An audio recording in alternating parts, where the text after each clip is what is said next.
Hi, Gators. I am Dr. Nissi Hamilton, and I am a former Gator. I'm an alumni of University of Houston downtown. I went to the police academy here, graduated BPOC 236, and I'm a proud Gator. And today we're going to talk about human trafficking.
Well, my story in sex trafficking is, oh my God, where do I even begin?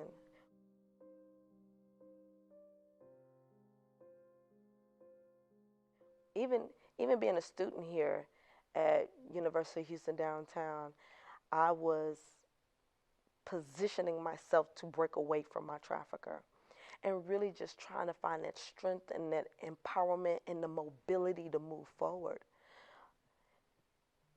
I will say this, my trafficking began at about 15 years old. I've been in and out of foster care since 11, and every system that I was introduced to had been broken. I was not familiar with it, and there was no permanent course of action.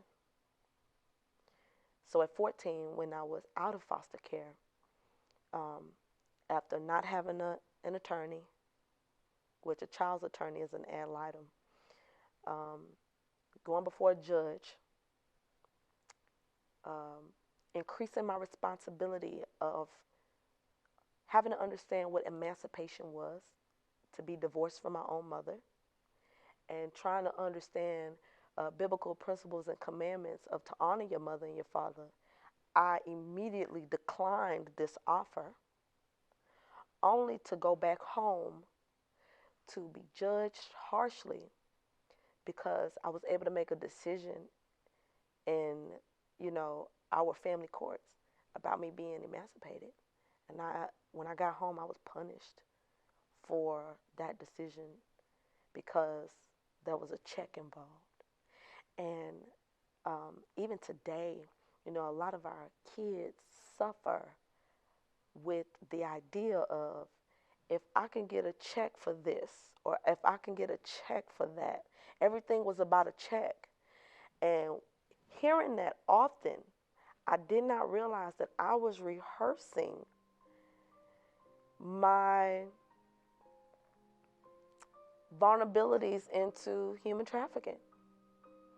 I was being taught that I was a commodity, and that as much as I was a commodity, it was okay for somebody to get paid for me.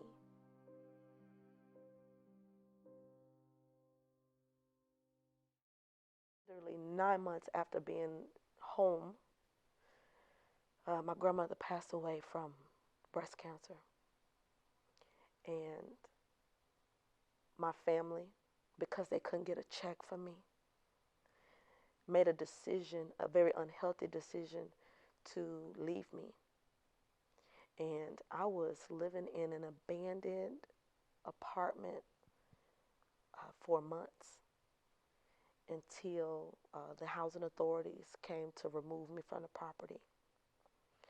And they didn't ask me my age. They didn't ask me, who I was or anything like that. They just saw me as somebody who was illegally living on the property. I went to Aldine Ninth Grade Center, and my birthday is late, so I've turned 15 around this time. And in between um, couch surfing and trying to find somewhere to stay, and I could stay at this friend's house for one night or that friend's house for 2 nights, but there was never no permanent um, residence for me. I ended up homeless, living behind a Walmart on West Road, and Walmart is still there. And every day making life choices, life decisions that affected, you know, just if I was going to live the next day. I mean, survival skills kicked in immediately. It was life and death for me, living on the streets. And, you know, not being able to facilitate those conversations, not being able to ask yourself every day, what if, and who's there to protect you, and where's the guidance, and um, just, a hug or a mother's love. I didn't get that. What I did get was conversations that sounded like, well, if you stay here longer and you get pregnant, then, things would change. Or if you stay over here too long, then you might get pregnant and that would change everything. And so, because those conversations were rehearsed in my head every day, I'm thinking to myself, you know what, if I got pregnant, maybe I'll get the help I need. And maybe people will quit ignoring that I'm homeless. I get pregnant at 15 years old. And the worst thing that could have ever happened to me happened. Less than 20 days after becoming a mother, I was sued by the state of Texas for being homeless. And I didn't know how to take that.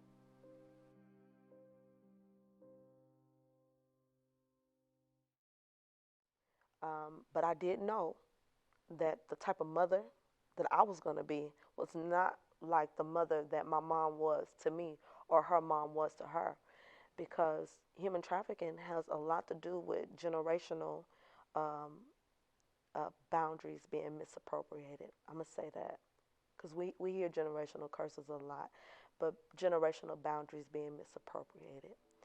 And my mother was a victim of familiar trafficking right here in Houston. Her name is Kimberly Lynette Booker, and she was actually murdered by her trafficker, and then her body left in an abandoned home. And, you know, I have a relationship with HPD and Crime Stoppers today because of it.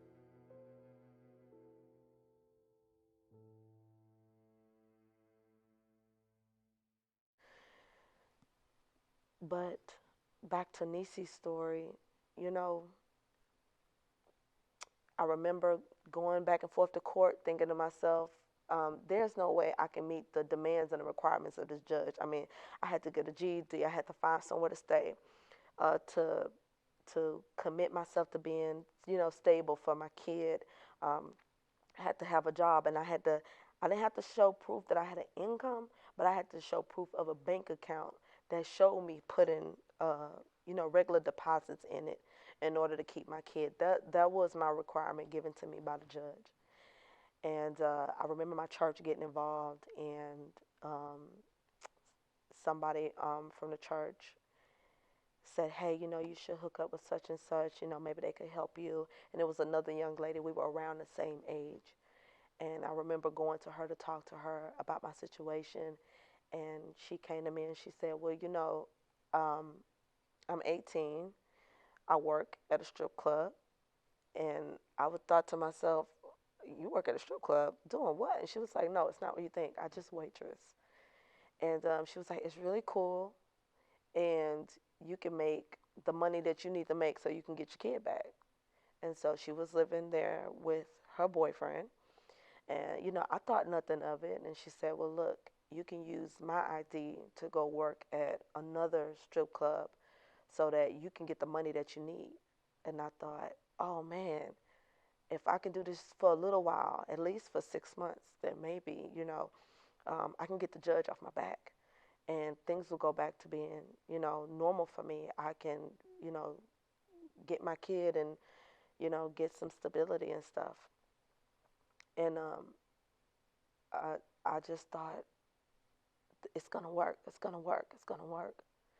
And what I thought was going to work for me it's what worked for them. See, my friend was being pimped out, and the idea came from her pimp. And I had no idea what I was getting myself into because I thought I was genuinely getting some help from a friend who was gonna, let me borrow her ID until I could get what I needed to get done for my kid.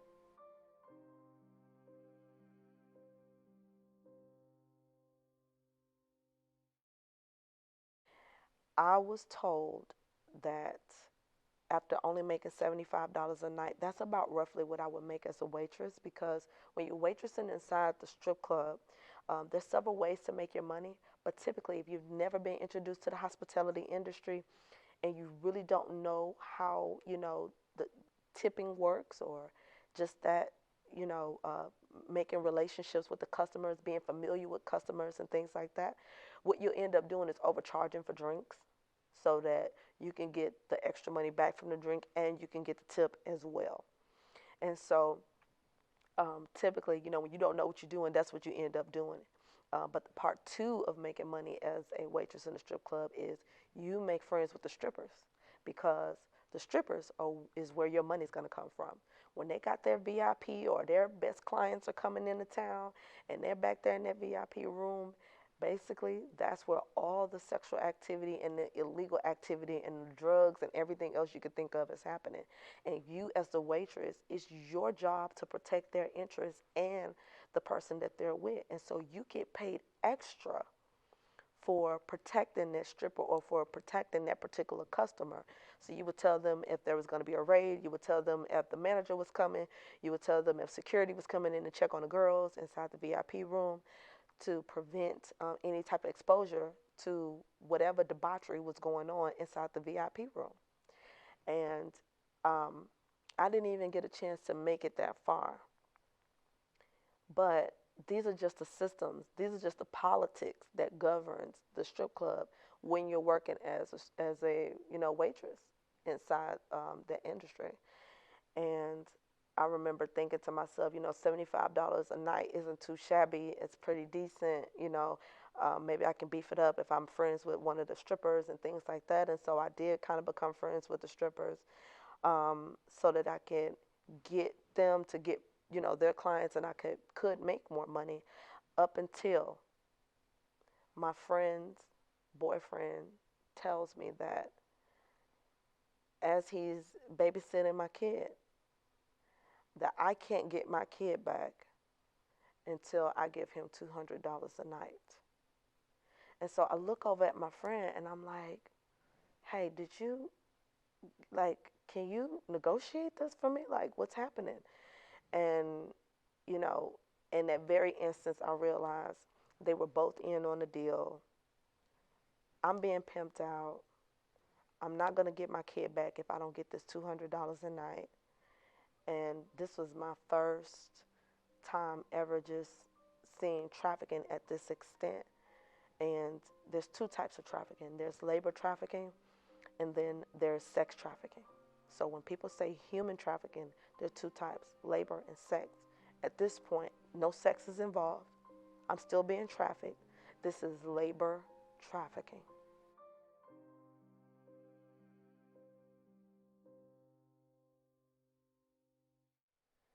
Well, time goes on. Um, it's a very heart-wrenching, gut-wrenching experience for me because I'm in a predicament where I can't tell anybody anything anymore. If I go to the judge and tell the judge what's happening to me, I'm at risk of never seeing my kid again because I'm an unfit mother. I am everything that that document said that I was, and I would have proven that to the state. And then I can't tell the judge on my pimp because, in a way, he helped me to even realize that I'm profitable, right? What do you do? And I kept thinking to myself, I can tell somebody, maybe since I was already in a relationship with the girls at the strip club, maybe if I told the girls, they would help me. That was the worst thing that I could have ever done. most of the girls that are in strip clubs, they don't see those type of risky behaviors as as a risk to your health, to the environment, to the health of the child, to your safety. What they saw that was as a challenge for me to be more, for me to be bigger, for me to be better. And so what they ended up doing was they said, hey, look, you could be like one of us and you can make that $200 a night and more if you do what we're doing. And I'm like, well, what are you doing? Because I don't know anything other than waitressing. And they was like, look, we're going to change your job title. We're going to put shoes on you. We're going to put new hair on you. We're going to put clothes on you. And after this night, you're going to be a stripper. And here I am, 15 years old, now 16. I have a baby that is being held captive by my pimp, who's forcing me to give him money. And I'm having to meet the demands and the requirements of a judge in family court in Houston, Texas. And I'm a stripper. It couldn't get any worse than that.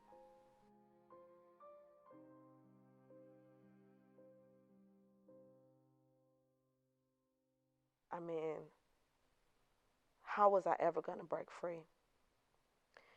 The pimp that is labor trafficking me is at the club bragging about how much he's making off of me, because I want you guys to go back and think about how much $200 a day equates to in a 30-day period.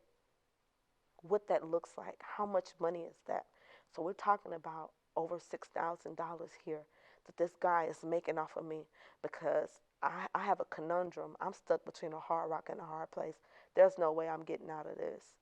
Um, and definitely no way I'm getting out of this alive if I don't play my cards right, because at this point, it's just all about survival. The one pimp is going to the strip club, bragging about how much money he's making off of me. The girls that are in the strip club are telling another pimp that's inside the strip club all of my business, everything that's going on with me, how sorry and sad that they feel about me. And so then the new grooming process starts all over again, where the new pimp says, hey, I hear you having some problems. Come talk to me about them. Let me figure out a way to help you. Help turns into him getting into a scuffle with the guy that's labor trafficking me, and him winning. And basically him winning me that he defended me, he protected my honor, and this now looks like a new safety net for me. This is my rescuer. This is my what they say in the lexicon. This is my Romeo pimp. He is my rescuer. He's gonna save me from these issues that are tormenting me. And just as soon as I switched my address, I switched where my baby lived, I was able to, change some things. I mean, it happened so fast, you guys. This is like 2 and 3 months. Um, because trafficking is, I mean, it is fast. It is fast. Like, you don't get those opportunities to just like, you know, design, recreate, and restructure relationships. I don't ever want you to think of it like that.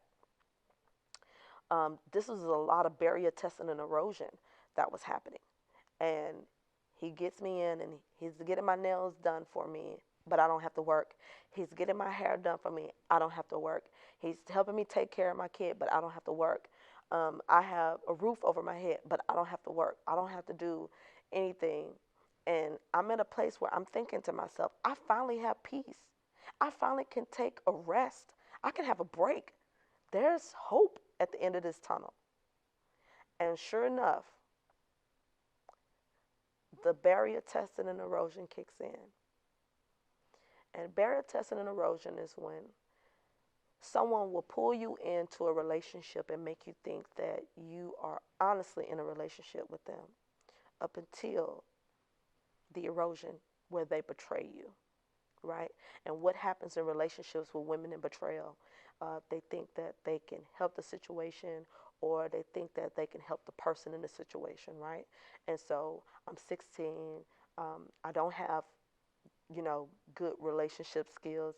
I don't want to mess up a good thing. I'm fearful of losing my kid.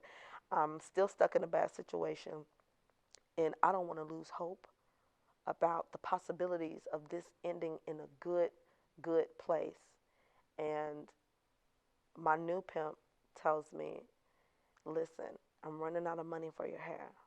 I'm running out of money for your nails. I'm running out of money for your kid. This is costing me X, Y, and Z money. I'm doing bad. I'm not doing so good. Do you think you can go back to work? Because we're a family. Every day. I mean, he did that at least for 2 weeks, maybe. And I'm thinking, man, maybe there's something else you could do. Maybe we could find you a new job. Maybe we can do this. Maybe we could do that. And I remember those facilitating those conversations, negotiating with him because I do not want to go back until I force his hand. And what ended up happening to me was my pimp, my new pimp, who I did not even realize this man had been grooming me into this position, and I fell for the okie doke, y'all, and it was just like, it was so easy because of my economic background, because of the status of my situation that I held within the court, the possibilities of me losing my kid, being a single mom, not having family support, being introduced to broken systems, being introduced to pornography, being introduced to drugs, being introduced to alcohol, boundaries dissolved, relationships, barriers undervalued and overvalued, people not being identified in my life. Everything it is that I just explained to you guys throughout this entire masterclass is what made me a true victim of human trafficking.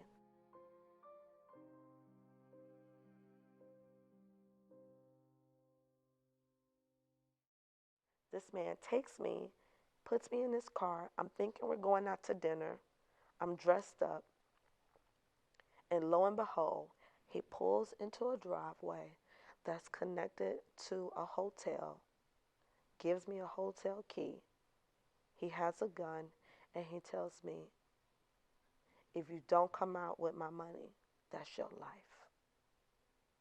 And right then, everything in my world had diminished, from my ego to my attitude to my personality to my hope and my future of me going back to being me. It all went away. Every single thing. And the only thing I could think of was, if I don't do this, my baby not gonna live. My baby won't survive. I could care less about me. I sacrificed me to protect my children or my child at that particular time. And then immediately we got the buyer who was in the room. We got the seller who I was in the car with. Then we got the slave, and that was me. I immediately became a victim of human trafficking.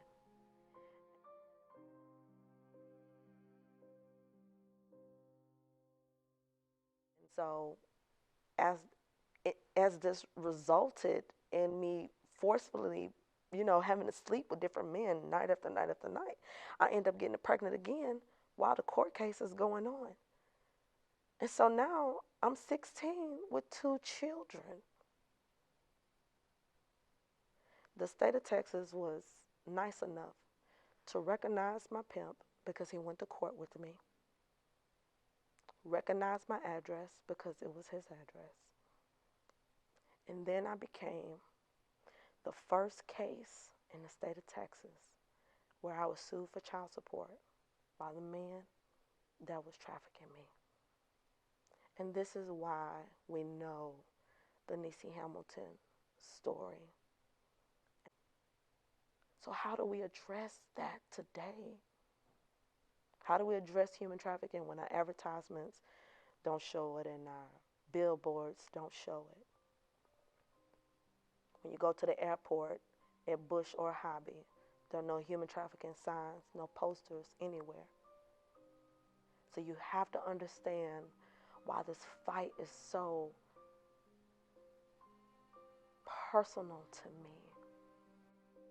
And that's why, Gators, we are taking a stand against human trafficking with the University of Houston downtown.